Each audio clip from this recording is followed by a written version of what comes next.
Tapping in. Are we live?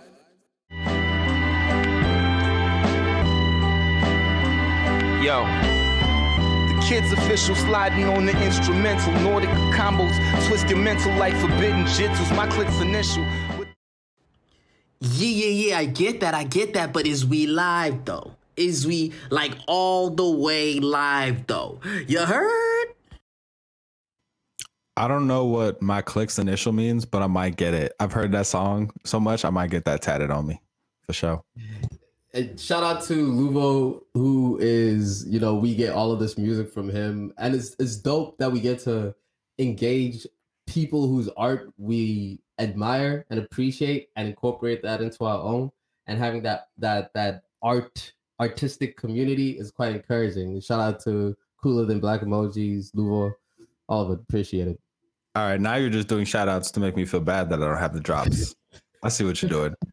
Go ahead, get your shout outs off, bro. Big up the youth, they're massive if you want to. Oh yeah, Pookie, Ray, all the people from the 06, you know what's going on. All the people, all my people in the real verse and the metaverse, man. So do you see how there was a couple that got married over the weekend on the metaverse? You told me this, and I thought about looking deeper into it, but I felt like I kind of get the gist. I don't know what facts they were going to have for me that was about this. Let me ask you, since I was too lazy to do the reading, is this a legal marriage? So it happened. It coincided with a real marriage, right? So we actually have an article over here from the New York Times. Cool. Tracy and Dave Gannon met in the cloud, so it only made sense that their wedding took place on Labor Day weekend. The couple, or rather digital avatars, held a ceremony staged by Verbala, a company that builds virtual environments for work, learning, and events. Avatar walked down the aisle. There you go. It was a real marriage. Did they save some money? I'm sure they said like this. So oh, okay, that's creepy. We can take that down now immediately. Yeah, I don't need to see cartoon Jeff Bezos and Uma Thurman for not one moment longer. Please get that out of here. That's Kill Bill. That's Kill Bill. Dude, it's killing me. All right. Yo, I think it's really interesting to see, like, was this, I would love to know if they did like an actual in-person ceremony, or they were like, nah, this is it. Show up online. Because in the context of COVID, that would make sense. You know what I mean? In the context of saving money, that would make sense. You could have a virtual open bar for days. Yeah, drink up. Cheers. We toasting every 2 minutes. You know what I'm saying? Yeah. Hope y'all appreciate the refreshments. We out here eating all the virtual food you want. Virtual waterfalls in the background. We on location. You know what I'm saying? Go crazy. It would be interesting to see how they carried it through. But the interesting thing about this is that this is the future that we headed towards, right? And everybody around this whole topic has been talking about the similarity that MetaVerse announcement has with obviously the Black Mirror episode. Life is looking really Black Mirror-ish, man. We turned that 2020 corner, and yeah, we in it for sure. The future. So yeah, let me check your temperature on this. Like, when you think of the metaverse, when you think of like, once we get, let's jump over a couple of the immediate technological hurdles, right? Let's say that a decent amount of people are able to afford this VR headset, right? How do you feel about people starting to live their life and immersed in this virtual reality?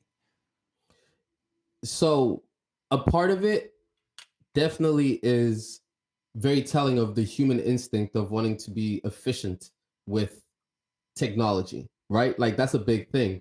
If you look at how we utilize this particular tool in our hand right now, holding a phone, my one hand is completely usable because I'm holding this technology. But this technology, while I'm using it, allows me to have an even higher technically standing brain capacity. I'm aware of all my directions, all my information, whatever the case is, but our access to it is still inefficient. So if you're up on scholars like Yuval Noah, right? Talking in Sapiens about the process of how we improve our tools, especially those built around communication. And the same thing happens too if you're reading, like, let's say you're Richard Dawkins, who talks about the selfish gene and how our innate drive as a society is to become more efficient, right? We want to become more efficient in the tools that we use, especially those that are based around community. Again, that's what's happening here. So when you see things like Neuralink coming through, it only really is speaking to the fact that this technology here is the biggest changer that we've seen. It's a technological revolution, and it's now inefficient. But we need now to get it into our systems to some extent so we can live in it, as opposed to have to use our hands to be on it. Wow, you sound like you're all in. You sound like you are ready to replace your hand with your iPhone and become a cyborg. Like you ready. So the cool thing about that too is because we know some cool folks. Shout out to James Kim, one of our friends, back in 2011 was working as a developer for Motorola, and they were working on a chip that you can insert onto the skin, a biochip that stays onto the skin that can speak towards different access points, key points, that type of thing, right? that's real, and they were developing it before. Shout out the comments. No. Big Chills is that guy in the comments. Yo, but he did throw in there too that someone bought some land in the metaverse to be neighbors with Snoop. So we'll circle back to that. But shout out to the engagement, yo. Fantastic. And listen, and we, this is always an open conversation here at the All the Way Live podcast, man. So jump into the chats, get it. It's lit. Definitely. I wouldn't say I'm all in, but I understand the instinct behind it, which to me then makes it obvious in where it's going to. But I think the creepy thing for all of us is when we think about the way it was presented, and also it's presented by Mark Zuckerberg and Facebook, and quite frankly, that's the wrong messenger. They're kind of creepy, those guys. No offense.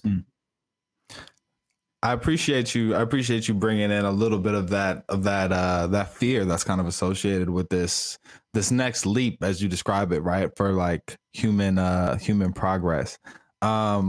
And to me, I don't know, man. Maybe I'm a old school, stick in the mud, don't want to progress. Stick in the where? Stuck in the mud, what I'm saying? Okay. Like maybe I'm just anti, but like to me, I'm thinking we're so caught up with these machines already, right? We have so much difficulty separating the things that are like elemental to our human experience from like this world of like social media, to the point where not only in the intellectual tip are we struggling to identify truth, right? We're also like really struggling, I feel like, in our relationship to each other and our relationship to what people have and what our perception of others are, and comparing our whole self to our perception of others and on the social media. And where those lines between self and technology and our social self are so blurred, there's a fear in me to continue to erase those lines, right? There's a fear in me to make that technology inseparable from my existence. And it goes beyond, Mark Zuckerberg being a creepy dude, which he is. But it's this thought that how often will I engage with, and how difficult does it become to convince people to care about things like global warming, climate change, when now I'm simulating fresh air, I'm simulating time outside, observing nature, I'm simulating, human interaction even, right? And I'm confronted with this artificial reimagining of everything that is around us in the world. And is it not important for me to still be grounded in not the metaverse? And part of that fear that you have speaks towards how these social media platforms like Facebook have been run in the past, right? One of the biggest criticisms that we know of Facebook is that they although you cannot blame them for particularly starting conflict, they create a system and they run a platform that essentially um that essentially can facilitate it, and it can assist in it, and they do very little to be able to hold people back from letting those things go awry. We saw that in January 9th in the US. You're seeing that in Somalia. That's happening over there. And you're seeing it in Myanmar in 2017, where the Facebook system essentially did nothing to stop their platform being used as a driving force of being able to instigate conflict. And Cambridge Analytica and seeing all those. Don't be like our parents with this new wave of tech. Our parents hated on Facebook. They're actually not crypto. Yo, but that's real, right? So in the sense that the way that these technology companies have been given us have treated us, especially Facebook, which is the biggest, there's distrust from the jump. And that's also part of why we say Zuckerberg is creepy, because creepy is a strong word to call another man. That's a very heavy word to call another man. But when we say creepy, we're speaking of the various data security infringements that they've made that have shown that they do not prioritize the mental well-being of the people that are using it. They're not stopping their systems for being used for spreading hate crime, leaning deeper into an algorithm that would rather promote ideas of conflict other than ideas of or other than just generic algorithmic engagement with the platform. So that is where that fear comes from. But if you don't look at the metaverse as like this world where we are living online and we're separated from real life, I would say that we already are living in it. It's just that we're using an inefficient device to be able to access it. Have you used Google Street View on your phone? Of course. Street View is lit, right? You take your phone, you do a 360 spin of your environment, you look into your phone, and you see hovering over the street that you're on an augmented arrow that you follow through, right? That's some dope technology. It looks cool. That stops working when you put your hand down. That is inefficient. So there are ways, like you think about what Elon Musk is doing with Neuralink, right?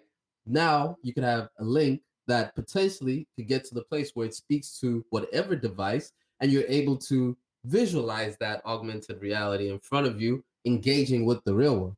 So that's if you see it as a harmonious relationship with it, that also is an option. The issue is the biggest people that are doing it are the people that we don't trust. Leave my data alone, Facebook. I think you very well said. Especially yeah, the comments are going crazy, yo. I love it. The littest comment session in podcasting for sure. And I like that title. We're gonna claim that title. Yeah. I like that title. Yeah, and Big Chill's got that on his shoulders too. But I think it's so like I think your point about why we don't trust them, right? There's so much about these corporations that has displayed that they will prioritize the collection of data and the opportunity for profit over what's good for people, right? We were on this podcast a couple weeks ago talking about Instagram being very aware that its algorithm and that the way that it operates is detrimental to teenage girls and continuing to rock, right? So I think we're in a space where you're right. I don't want to hand over anything that's essential to my daily functioning in life to these corporations that I don't trust. Right. And I think part of me is still scared to lose. I'm 100% being our parents. Right. In this valuing skills that I see as potentially like being lost. Right. I know that my reliance upon my GPS has made it more. I have to be more intentional about mapping out my city in my head. Right. And not just relying on the fact that I can go from A to B with my GPS. Right. And what is that? And so something as simple as that, right? Like something as simple as if my phone's dead and I don't know where a cab stand is. How can I go anywhere? Right. But Miles, it's important here that I do also add the caveat that you also are the same type of person that streams a song and downloads songs. So you have a physical hard drive of all the music that you have. So that's just who you are. So if we are, say, for instance, in an apocalypse movie of the metaverse, you're the dude that never signed on because you are living out of the dust somewhere. No, not dust, but you know what I'm saying. All right. Well, hey, and maybe that's true, but I wanna. And that's why this podcast is dynamic. You know what I'm saying? Because even though we agree upon a lot of things, like yeah, we definitely come from different perspectives on different stuff, especially like stuff like tech and capitalism and I'll be that. You know what I mean? I'll be the guy. Wait. You're not gonna paint me. What view do I have on capitalism before you separate our views? I think I tend to lean further left. I think you tend to have more faith in capitalism operating as a mechanism to lift up people, whereas I tend to look at capitalism as a very I tend to be more skeptical. But I would say, yeah, man, I'll be that. I'll be that guy that's the tinfoil hat guy on the tech stuff, because yeah, it's one thing, like you perfectly put it. I don't trust these corporations. And the other thing is there's so much. The greatest moments of my life, some of the most meaningful moments of my life have been spent away from technology, and I don't know how to perfectly articulate that, and I'm not prescribing that to everybody else, but my thought is I'm still chasing so much that is just experience between me and this physical tangible world around me, that I personally am not ready to put more barriers or more deeply ingrained technology in that relationship just yet. Yeah, but the cool thing about it, though, obviously, is the medical advancements that things like Neuralink is solving. You know, they're looking to be able to address things like Alzheimer's, Parkinson's disease, ALS, that type of thing, right? So that would be a very cool product of it. So And many so, cool products. Yeah. for sure, like art more specifically, bro. Like, how dope would it be? We saw the Travis Scott virtual concert with Kid Cudi in what's the damn? I sound so old. Dude, yeah, no, the Fortnite Fortnite. Travis Damn. Scott show. Yeah. And a much safer alternative apparently as the Travis Scott show as well. So Nah, something to too be soon. said Too for soon. that. No, I mean that's Too that's soon. real, right? As he goes through his trial, that's a real thing that's happening. That's a real thing that like to think about, right? But yeah, and like you said, so it provides opportunities to do stuff like that, like in a different way, maybe even in a safer way. I think about the implications for people getting to having a metaverse or having a whole universe that is, you have the opportunity to have an avatar, right? Like these people did for their wedding, that represents you maybe in a way that your physical body can't, right? Definitely. And the opportunity to live your life out like that, I think is really beautiful. And for people to learn how to engage with the person that people want to be, right? With all the security concerns that might come with that. But also, yeah, man, I think there's a lot about this technology that will expand opportunities for people to be themselves, for people to be creative, for people to engage in business, for us to be less ableist and ageist and discriminatory. But we also just got to think about the other stuff that comes with it too, man. You know? Yeah, but the creative element, I think, is the most exciting thing of it. Of course, where video game technology can go is really cool. I like what we're getting from the comments, right? Where it's about balancing, right? We're hearing saying, to be honest, I feel like I got to balance with tech, but with that being said, the rate of innovation is exponential. You either on the train or watching it go by, and that's real. Is that there's at some point you're gonna have to adjust to it in some extent. And I think there can be some really cool things about it that come from it. Imagine a planetarium. Imagine experiencing space. Imagine being able to step into different virtual realities, so to speak. Yeah. Well, I'm all for it as long as we care for our mental health in the meantime, as long as we make sure there's equitable distribution of resources that we find in the metaverse so that communities that are historically disinvested have the same opportunities and can build out the businesses, because there's going to be a lot of money to be made in the metaverse, and communities that don't have access to technology should not be excluded from that. Shout out to the Mandulo Foundation, which I'm sure will play a big part in making sure that that is not the case. Boy, And yeah, man, I think people should be able to live in a world and run around how they identify, especially if you identify as digitally married or as Snoop Dogg's neighbor.